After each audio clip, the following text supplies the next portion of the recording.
السلام علیکم ورحمۃ اللہ وبرکاتہ. میں امید کرتا ہوں آپ سب خیریت سے ہوں گے. تو آئیے بلا تاخیر اپنے سبق کی طرف چلتے ہیں. آج ہم نے پڑھنا ہے، جیسا کہ آپ نے تھمبنیل سے دیکھ لیا، اسماء اشارہ کا بیان. اسماء اشارہ کا بیان یہ ہمارا درس الخامس عشرہ ہے، 15 نمبر سبق. تو 15 نمبر سبق تک ابھی تک ہم پہنچ پائیں. انشاءاللہ آگے امید ہے کہ سپیڈ ہماری تیز ہو جائے گی.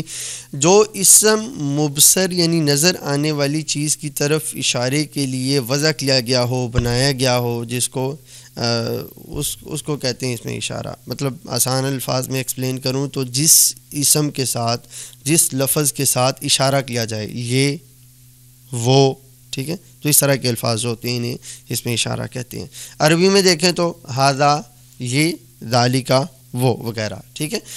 دوبارہ تعریف پڑھ لیتے ہیں. یہ الفاظ جو یہاں پہ لکھے ہوئے ہیں یہی ہم نے یاد کرنے، یہی معیاری الفاظ ہوتے ہیں تعریف کے لیے. جو اسم مبصر یعنی نظر آنے والی چیز کی طرف اشارے کے لیے وضع کیا گیا ہو، وہ اسم جو مبصر یعنی نظر آنے والی چیز کی طرف اشارے کے لیے وضع کیا گیا. ہم سامنے کوئی چیز نظر آ رہی ہے، ہم اس کے لیے کہہ سکتے ہیں کہ یہ یا وہ، ٹھیک ہے. جو چیز نظر آ رہی ہے اس کے لیے، تو اس کی طرف اشارے کے لیے وضع کیا گیا ہو اسے کہتے ہیں اس میں اشارہ. جس چیز کی طرف اس میں اشارہ کے ساتھ اشارہ کیا جا رہا ہو اسے کہتے ہیں مشار الیہ. جسٹ این ایگزامپل کے مثال کے طور پہ یہ قلم ہے، ٹھیک ہے. تو میں کہتا ہوں کہ ھذا قلم، ٹھیک ہے. ھذا اب ہوگا اس میں اشارہ، کیونکہ ھذا کے ذریعے سے میں مبصر یعنی نظر آنے والی چیز کی طرف اشارہ کر رہا ہوں. اور قلم یہ ہوگا مشار الیہ، مطلب جس کی طرف اشارہ کیا جا رہا ہے، ٹھیک ہے. مشار الیہ، تو جس کی طرف اشارہ کیا جائے گا اسے مشار الیہ کہیں گے، ٹھیک ہے. جس طرح ھذا القلم، یہ قلم ہے، ذالک الکتاب، وہ کتاب ہے، ٹھیک ہے. آگے چلیں تو اس میں اشارہ کی دو اقسام ہیں. اس میں اشارہ کی قسم ایک ہے للقریب، ایک ہے للبعید. مطلب قریب میں رکھی ہوئی چیز کی طرف اشارے کے لیے جو لفظ استعمال ہوگا اسے کہیں گے اس میں اشارہ للقریب. اور دور رکھی ہوئی کسی چیز کی طرف اشارے کے لیے جو لفظ استعمال ہوگا، اسم استعمال ہوگا، اسے کہیں گے اس میں اشارہ للبعید. بعید دور کو کہتے ہیں، قریب قریب کو کہتے ہیں. یہ پین میرے قریب ہے تو اس کو کہوں گا ھذا القلم، ٹھیک ہے. تھوڑا دور رکھا ہوگا تو میں کہوں گا ذالک القلم، ٹھیک ہے. یہاں پہ کیا لکھا ہے کہ اس میں اشارہ القریب یعنی وہ اس میں اشارہ جسے مشار الیہ قریب کے لیے وضع کیا گیا ہے، جیسے ھذا ھذہ، ٹھیک ہے. مشار الیہ جس کی طرف اشارہ کیا ہے. تو ٹرمنالوجی سے آپ پریشان نہ ہوا کریں، پیچھے جب ٹرمنالوجی بتائی جائے وہاں پہ آپ سمجھ لیا کریں، ٹھیک ہے. تو بعد میں آپ کو یہ پریشان نہیں کرے گی یہ اصطلاحات، ٹھیک ہے. تو اس میں اشارہ للقریب یعنی وہ اس میں اشارہ جسے مشار الیہ، جس کی طرف اشارہ کیا جا رہا ہے. قلم کو میں اس لیے دکھا رہا ہوں، ٹھیک ہے. جس کی طرف اشارہ کیا جائے، قریب وہ چیز ہو، ٹھیک ہے. اس کے لیے جو لفظ وضع کیا گیا ہے، بتایا گیا ہے، ٹھیک ہے. تو اسے کہتے ہیں اس میں اشارہ القریب. ھذا ھذہ مثال کے طور پہ. آگے ہے اس میں اشارہ البعید یعنی وہ اس میں اشارہ جسے مشار الیہ بعید کے لیے وضع کیا گیا ہے. مطلب کوئی ایسی چیز جسے دور رکھا گیا ہو، کوئی چیز دور ہو اور اس دور چیز کی طرف اشارے کے لیے جو لفظ بتایا جائے، جو لفظ نحو ہمیں بتائے، عربی لوگ ہمیں بتائیں، تو اسے کہتے ہیں اس میں اشارہ للبعید، ٹھیک ہے. آگے اسماء اشارہ للقریب درج ذیل لکھے ہوئے، یا یاد کر لیں کہ آپ کو بار بار یہ تکلف نہ کرنا پڑے، سوچنا نہ پڑے، سمجھنا نہ پڑے، پوچھنا نہ پڑے کہ بھئی اس میں اشارہ للقریب ہیں کون کون سے، وہ کون سے الفاظ ہیں جن کے ذریعے سے قریب پڑی چیز کی طرف اشارہ کیا جاتا ہے، وہ کون سے الفاظ ہیں جن کے ذریعے سے دور رکھی ہوئی چیز کی طرف اشارہ کیا جاتا ہے. تو یہ اسماء اشارہ للقریب مطلب جن کے ذریعے سے قریب رکھی ہوئی چیز کی طرف اشارہ کیا جاتا ہے. اور یہ ہیں واحد کے لیے، یہ دیکھیے گا الگ الگ انہوں نے بتایا کہ واحد کے لیے کون سا لفظ استعمال ہوگا، تثنیہ کے لیے اور جمع کے لیے کون سا، اور مذکر مؤنث کے لیے الگ الگ الفاظ انہوں نے بتا دیے، ٹھیک ہے. تو مذکر کے لیے ذا ھذا، ٹھیک ہے. اسی طرح ذانی دینی ھذانی ھذینی تثنیہ کے لیے، اولائی ہاؤلائی یہ جمع کے لیے. اسی طرح مؤنث کے لیے تا ھذہ یہ واحد کے لیے، تانی تینی ہاتانی ہاتینی یہ تثنیہ کے لیے، اولائی ہاؤلائی یہ جمع کے لیے. اچھا ایک چیز ہے کہ یہاں پہ دیکھیں نا، تا کی دو تثنیہ بنائی تانی تینی، ھذہ کی دو تثنیہ بنائی ہاتینی ہاتانی ہاتینی. اسی طرح مذکر میں ذا کی دو تثنیہ بنائی ذانی دینی، اور ھذا کی بھی دو تثنیہ بنائی ہیں ھذانی ھذینی. تو ایک لفظ کی دو تثنیہ کیوں بنائی؟ مطلب واحد ایک ہے اور جمع ایک ہے، تو اس کی تثنیہ میں دو صیغے کیوں آ رہے؟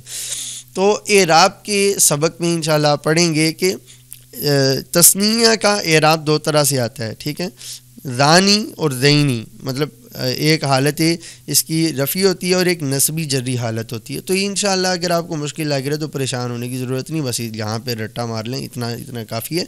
وہاں جس موقع پہ اس کو ایکسپلین کرنا ہے کہ تثنیہ کی دو حالتیں کون کون سی اور کیوں آتی ہیں، وہ انشاءاللہ ذانی ذینی یہ آپ یاد رکھ لیں، یا ہاذانی ہاتینی یاد رکھ لیں، یا زیدانی زیدینی یہ یاد رکھ لیں، یا آپ کا جو بھی نام ہے اس کے آخر میں الف نون اور یا نون لگا کے آپ یاد رکھ لیں، ٹھیک ہے.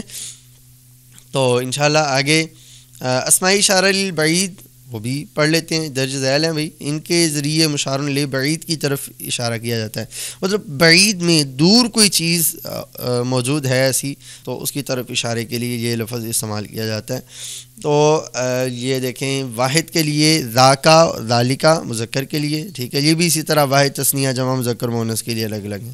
تو مذکر واحد کے لیے ذاکا ذالکا، اور مذکر تثنیہ کے لیے مطلب دو مذکر ہوں تو مطلب دو مذکر ہیں اور دور ہیں، ٹھیک ہے، ان کی طرف اشارے کے لیے ذانی کا ذینی کا لفظ استعمال کیا جائے گا.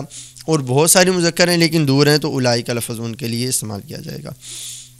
اسی طرح مؤنث کے لیے تا کا، تل کا یہ واحد کے لیے، اور تثنیہ کے لیے تانی کا تینی کا، اور جمع کے لیے اولائکا کا لفظ استعمال کیا جائے گا. تو یہ الفاظ ہیں اسماء اشارہ للبعید اور اسماء اشارہ للقریب جو میں نے آپ کو بتا دیا. قواعد و فوائد: اسم اشارہ اور مشار الیہ کا مذکر مؤنث واحد تثنیہ جمع ہونے میں برابر ہونا لازمی ہے، ٹھیک ہے.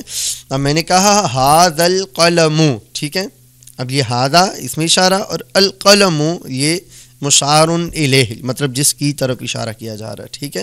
تو ھذا القلم، ھذا اسم اشارہ، القلم مشار الیہ، تو ھذا مذکر ہے تو القلم بھی مذکر ہے، ھذا واحد ہے تو القلم بھی واحد ہے، ٹھیک ہے. ایسا نہیں ہے کہ القلم تثنیہ ہو اور القلم تثنیہ اور ھذا واحد ہو، ٹھیک ہے، یا پھر القلم مؤنث ہو اور ھذا مذکر ہو، ٹھیک ہے، مخالفت نہیں ہے، دونوں ایک ہی طرح کے الفاظ ہیں. ھذا مذکر ہے، ٹھیک ہے، تو القلم بھی مذکر ہے، ٹھیک ہے. اسی طرح ھذہ یہ مؤنث ہے تو القراصۃ بھی مؤنث ہے، اور ھذہ بھی واحد ہے اور القراصۃ بھی واحد ہے، ٹھیک ہے. تو لہٰذا انہوں نے بتا دیا کہ واحد تثنیہ جمع مذکر مؤنث میں اسم اشارہ اور جس چیز کی طرف اشارہ کیا جا رہا ہے یعنی مشار الیہ کا مطابق ہونا، برابر ہونا ضروری ہے. آگے اسی کی مخالفت کرتے ہوئے ایک چیز آپ کو بتائیں گے. مطلب ہو سکتا ہے کہ بعض جگہ پہ اب یہ نیچے مثال دیکھیں، ھذہ یہ واحد ہے، العلوم یہ جمع ہے، ٹھیک ہے. آپ کہہ سکتے ہیں کہ بھئی یہ دیکھیں نا، ھذہ مؤنث بھی ہے، العلوم مذکر بھی ہے، یہاں پہ تو دونوں چیزوں میں مخالفت ہو رہی ہے، ٹھیک ہے. ایک مذکر ہے ایک مؤنث ہے، یہ دیکھیں یہ مؤنث ہے اور یہ مذکر ہے، یہ واحد ہے اور یہ جمع ہے، ٹھیک ہے. یہاں مخالفت ہو رہی ہے، آپ کہہ رہے ہیں مخالفت نہیں ہوگی. تو یہ بھی ایک قاعدہ ہے جو ہم شروع سے پڑھتے ہوئے آ رہے ہیں، جملہ فعلیہ میں بھی پڑھا تھا اور یہ موصوف صفت والے سبق میں بھی ہم نے پڑھا تھا. یہ دیکھیں غیر عاقل کی جمع کی طرف اشارے کے میں اشارہ واحد مؤنث لایا جاتا ہے، ٹھیک ہے. یہاں پہ آپ نے پریشان نہیں ہونا، جب غیر عاقل کی جمع ہو، ٹھیک ہے، غیر عاقل کی جمع ہے اور اس کی طرف اشارہ کرنا ہے. مثال کے طور پہ علوم ہے، ٹھیک ہے، علوم اگرچہ ہمیں عقل دیتے ہیں لیکن یہ خود عقل مند نہیں ہوتے، ایک بے جان چیز ہے، ٹھیک ہے، ایک تصور ہے. تو یہ العلوم یہ جو ہے نا یہ غیر عاقل ہے، غیر عاقل کی جمع ہے، اس کی طرف اشارے کے لیے لفظ استعمال کرنا ہے تو پھر ھذہ مطلب واحد مؤنث کا لفظ استعمال کریں گے. انہوں نے کہا تھا نا غیر عاقل کی جمع کی طرف اشارہ کرنا ہو تو اس میں اشارہ واحد مؤنث لایا جاتا ہے. جس طرح کراسات کاپیوں کو کہتے ہیں، ٹھیک ہے، بہت ساری کاپیاں غیر عاقل ہے، ٹھیک ہے، تو اس کی طرف واحد مؤنث کا لفظ استعمال کیا گیا ہے اشارہ کرنے کے لیے. تو اس میں اشارہ واحد مؤنث استعمال ہو رہا ہے جب یہ اگرچہ مذکر ہے یا مؤنث ہے، ٹھیک ہے، اور جمع ہے، ظاہری سی بات ہے غیر عاقل کی، ٹھیک ہے، غیر عاقل ہو چاہے وہ مذکر ہو یا مؤنث ہو، ٹھیک ہے، تو اس کی طرف اشارے کے لیے یہ جو ہے مؤنث کا لفظ. تو یہ تل کا ھذہ دو الفاظ اس لیے لائے کہ تاکہ اس میں اشارہ للقریب کی بھی مثال ہو جائے ھذہ کے ذریعے سے اور تل کا کے ذریعے سے اس میں اشارہ للبعید کی مثال ہو جائے تاکہ سمجھنے میں آسانی ہو، باقی اس میں کوئی چکر نہیں ہے. آئیں آگے چلتے ہیں. ہنا اور ہا ہنا، اس کا کیا مطلب ہے؟ ہنا کا مطلب اور ہا ہنا کا مطلب دونوں کے ایک لیے یہاں، ٹھیک ہے، قریب جگہ کی طرف اشارے کے لیے ان کو استعمال کیا جاتا ہے، ٹھیک ہے. قریب جگہ مثال کے طور پہ لکھا ہنا خزائن العلم، یہاں علم کے خزانے ہیں. مولانا احسان رضا مدنی کے یوٹیوب چینل پہ علم کے خزانے ہیں، ٹھیک ہے، یہاں علم کے خزانے ہیں ہنا، ٹھیک ہے. تو ہونا کا مطلب میں نے ایکسپلین کر دیا تھوڑا سا, کیونکہ آپ کے قریب ہے, آپ کے ہاتھ میں موبائل رکھا ہوا ہے یا پھر کمپیوٹر یا ٹی وی جس پہ بھی آپ دیکھ رہے ہیں, تو آپ کے ہاتھ میں ذری سی بات ہے, اس لیے تو آپ کے قریب ہوا تو ہونا خزائن العلم آپ کہہ سکتے ہیں. تو اسی طرح ہا ہونا جامعۃ المدینہ, یہاں جامعۃ المدینہ ہے. دعوت اسلامی کے جو دارالعلوم ہوتے ہیں ان کو جامعۃ المدینہ کہتے ہیں, جہاں پہ دعوت اسلامی کے طلباء درس نظامی کرتے ہیں. تو یہاں جامعۃ المدینہ, یہاں جامعۃ المدینہ ہے, ٹھیک ہے. اسی طرح سما ہونا کا اور ہنالکا, سما یہ سما اور سما میں فرق ہے, ٹھیک ہے. سما کا مطلب ہے وہاں اور سما کا مطلب ہے پھر, ٹھیک ہے, تو دونوں میں فرق. سما ہونا کا اور ہنالکا تینوں کا مطلب ہے وہاں دور, ٹھیک ہے.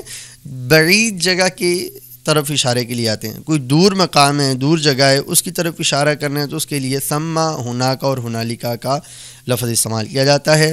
جس طرح ہنالک الزلازل, وہاں زلزلے ہیں, وہاں ہنالکا مطلب وہاں زلزلے وہاں ہیں, اور زلازل زلزلے ہیں. سما شیئن, وہاں کوئی چیز ہے, ٹھیک ہے. سما وہاں, شیئن کوئی چیز ہے, ٹھیک ہے. اور کوئی چیز کا مطلب ہم نے کہاں سے لیا, شیئن کے اوپر ایک تنوین ہے, اور تنوین یہ نکرہ کی ہوتی ہے, ذری سی بات ہے. معرفہ پہ تو تنوین آئے گی تو اس کا مطلب وہ نہیں ہوتا, نکرہ پہ تنوین آتی ہے لازمی طور پہ, ٹھیک ہے, اگر کوئی معنی تنوین نہ ہو تو شیئن اس کے اوپر ایک تنوین ہے, اور یہ ایڈیشنل بات ہے, ویسے گھبرانے کی ضرورت نہیں اگر آپ کو یاد نہ ہو. تو شیئن کا مطلب کوئی چیز, ٹھیک ہے. یہ کوئی کا مطلب کہاں سے نکلا, ٹھیک ہے, یہ شیئن کے اوپر جو تنوین ہے اس سے نکلا, کیونکہ نکرہ کی جو تنوین ہوتی ہے اس کا مطلب کوئی ایک یا کچھ ہوتا ہے, ٹھیک ہے, کوئی ایک یا کچھ. لبن کچھ دودھ, شیئن کوئی چیز, اور اسی طرح وغیرہ. تو آگے پوائنٹ نمبر 5 ہے, میرے خیال سے آپ کے لیے سمجھ آ گئی ہوگی کہ ہنالکا کا لفظ دور کے لیے اور ہونا اور ہا ہونا یہ قریب کے لیے استعمال ہوتا ہے, ٹھیک ہے. اس میں اشارہ للقریب مکان اور اس میں اشارہ للبعید مکان, ٹھیک ہے. آگے ذالکا وغیرہ میں کاف خطاب کا ہوتا ہے, یہ بڑی کانسیپٹ والی چیز ہے, ٹھیک ہے. ذالی اتنا جو لفظ ہے نا, ٹھیک ہے, اس طرح کے اور جو اس میں اشارہ استعمال ہوتے ہیں ان کے آخر میں کاف آتا ہے, ٹھیک ہے. تو ذالی یہ اس میں اشارہ ہے, اور آخر میں آنے والا کا یہ خطاب کے لیے استعمال ہوتا ہے. اب ایکسپلین کرتا ہوں, اس کو تھوڑا سمجھنے کی کوشش کریں. اب جو میرے ہاتھ میں قلم ہے, ٹھیک ہے, ہاتھ میں تو نہیں, دور قلم رکھا ہوا ہے مثال کے طور پہ, ایک دور جگہ پہ, ٹھیک ہے. تو میں کہتا ہوں ذالک القلم. اب میرا مخاطب ایک مذکر ہے, واحد مذکر حاضر, مطلب سامنے موجود ہے, تو اس کے لیے ظاہری سی بات ہے کا کی ضمیر استعمال ہوگی, ٹھیک ہے. اس کو میں بتا رہا ہوں نا کہ ایک قلم ہے, وہ ایک قلم ہے, ٹھیک ہے, ایک مرد کو مخاطب کر کے, ٹھیک ہے.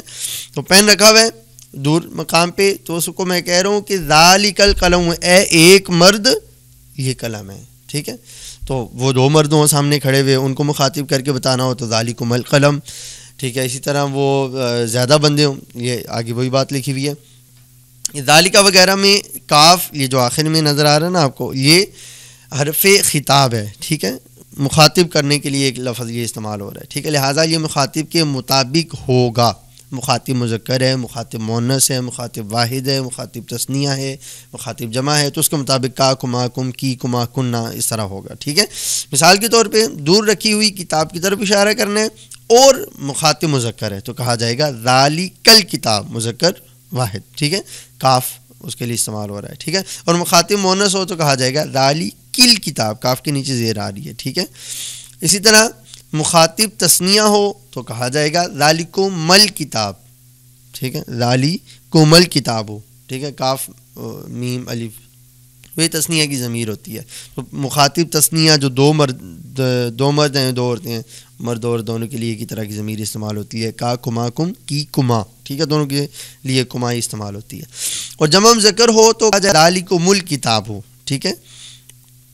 کم یہ جمع کے لیے, جمع مذکر کے لیے استعمال ہوتی ہے, کا کما کم, ٹھیک ہے. تو یہ ضمیر جمع مذکر کے لیے استعمال ہوتی ہے. تو لہٰذا جمع جو بھی ہمارا مخاطب ہے, تو اسی طرح جمع مؤنث ہو تو کہا جائے گا ذالکن الکتاب ہو, اے سب عورتوں, اے تم سب عورتوں یہ کتاب ہے. ٹھیک ہے, تو یہ میں ترجمہ ہے تم سب عورتوں کر رہا ہوں, لیکن اس کا ترجمہ اس طرح سے نہیں ہوتا. ذالکن الکتاب کا یہ ترجمہ ہوگا کہ وہ کتاب ہے, اور ذالکم الکتاب کا بھی یہی ترجمہ ہوگا کہ وہ کتاب ہے. ذالک الکتاب, ذالک الکتاب, سب پہلے یہی ترجمہ ہوگا کہ وہ کتاب ہے. ٹھیک ہے, تو اس کا ترجمے میں کوئی تبدیلی نہیں آئے گی, لیکن مخاطب کو مطابق یہ ضمیر ہم استعمال کریں گے اس کو مخاطب کرنے کے لیے. ٹھیک ہے, دیٹس اٹ, سبق ختم. تو بہرحال ہم ریپیٹ کر لیتے ہیں سبق کو جو ابھی تک ہم نے پڑھا ہے. سب سے پہلے ہم نے پڑھا تھا کہ اس میں اشارہ کی تعریف کیا ہے. جو مبصر یعنی نظر آنے والے چیز کی طرف اشارے کے لیے وضع کیا گیا اسے اس میں اشارہ کہتے ہیں. جیسے ھذا ذالک, جس چیز کی طرف اشارہ کیا جائے اسے مشار الیہ کہتے ہیں. جیسے کہ ھذا القلم میں قلم اس میں مشار الیہ ہے. ٹھیک ہے, تو ابھی میں پوچھوں گا بھائی مشار الیہ کسے کہتے ہیں, تو آپ کو پتہ ہونا چاہیے. اس میں اشارہ کی اقسام جو ہیں وہ دو ہیں. اس میں اشارہ للقریب, اس میں اشارہ للبعید. لیل کا مطلب ہوتا ہے, لام کا مطلب ہوتا ہے کے لیے. ٹھیک ہے, اس میں اشارہ قریب کے لیے, اس میں اشارہ بعید کے لیے. ٹھیک ہے, اس میں اشارہ قریب کے لیے اور اس میں اشارہ دور کے لیے. ٹھیک ہے, آگے اس میں اشارہ القریب درج ذیل ہیں, ذا ھذا وغیرہ وغیرہ یہ, اور اس میں اشارہ البعید یہ بھی درج ذیل ہیں یہ والے. اور آگے 5 قواعد ہیں. 5 قواعد کون کون سے ہیں؟ اشارہ مشار الیہ کا مطابقت ہونا لازمی ہے. ٹھیک ہے, کس صورت میں مطابقت ہونا لازمی نہیں ہے؟ جب غیر عاقل کی جمع ہو, اس میں جو اس میں اشارہ ہے وہ واحد مؤنث آتا ہے.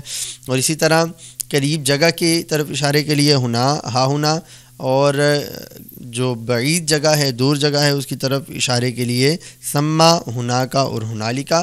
اسی طرح ذالکا کے آخر میں جو کاف خطاب ہے وہ کس لیے آتا ہے. تو دیٹس اٹ, سبق ختم. تو یہ وہی سوالات لکھے ہوئے ہیں جو ابھی ہم نے پڑھ لیے ہیں. ٹھیک ہے, اس کے بعد غلطی کی نشاندہی یہاں پہ کرنی ہے آپ نے. ظاہر سی بات ہے سبق کو پڑھیں گے تو اس میں سے جو غلط بات لکھی ہوئی ہے اس کی نشاندہی کریں گے. جس کی طرف اشارہ کیا جائے اسے مشارہ علیہ کہتے ہیں. تو مشارہ علیہ نہیں کہتے, جو کہتے ہیں وہ بتا دیں. ٹھیک ہے, آگے تمرین نمبر 3 جو ہے اصل مقصود ہوتا ہے حل کرنے والی. اس میں اشارہ القریب اور اس میں اشارہ البعید اور اس میں اشارہ للمکان الگ الگ کریں. تو آپ نے دیکھ لینے ہیں شروع سے. ٹھیک ہے, اس میں اشارہ للبعید ذالکا, اس میں اشارہ القریب ھذہ, اور اس میں اشارہ للمکان ہونا.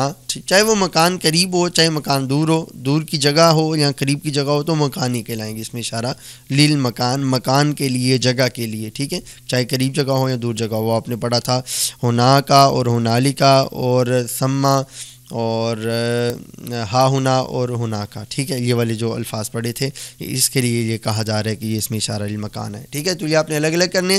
اس کے بعد درج ذیل اسماء سے پہلے اس میں اشارہ القریب اور اس میں اشارہ البعید دونوں لگائیے. مثال کے طور پہ رجلن ہے تو رجلن سے پہلے اس میں اشارہ للقریب لگائیں تو ھذا رجلن ہوگا, اور بعید لگائیں گے تو ذالک رجلن ہوگا. اسی طرح بنتن ہے تو بنتن سے پہلے آپ واحد مؤنث اس میں اشارہ القریب لگائیں ھذہ بنتن, اور واحد مؤنث اس میں اشارہ البعید لگائیں تو مثال کے طور پہ تلک بنتن. ٹھیک ہے, اسی طرح کتبن ہے تو کتبن سے پہلے کون سا لگے گا یہ میں آپ پہ چھوڑتا ہوں. آگے والے جتنے بھی ہیں کتبن دیکھ لیں, یہ ہے غیر عاقل کی جمع. ٹھیک ہے, کتبن بہت ساری کتابیں اور کتابیں عاقل نہیں ہوتی. ٹھیک ہے, تو غیر عاقل کی جمع کتبن, تو اس کے لیے کون سا اس میں اشارہ للقریب اور کون سا اس میں اشارہ للبعید ہم نے لگانا ہے وہ آپ پہ فیصلہ چھوڑتا ہوں. آپ پیچھے جا کے دیکھیں اور اس کا فیصلہ کریں.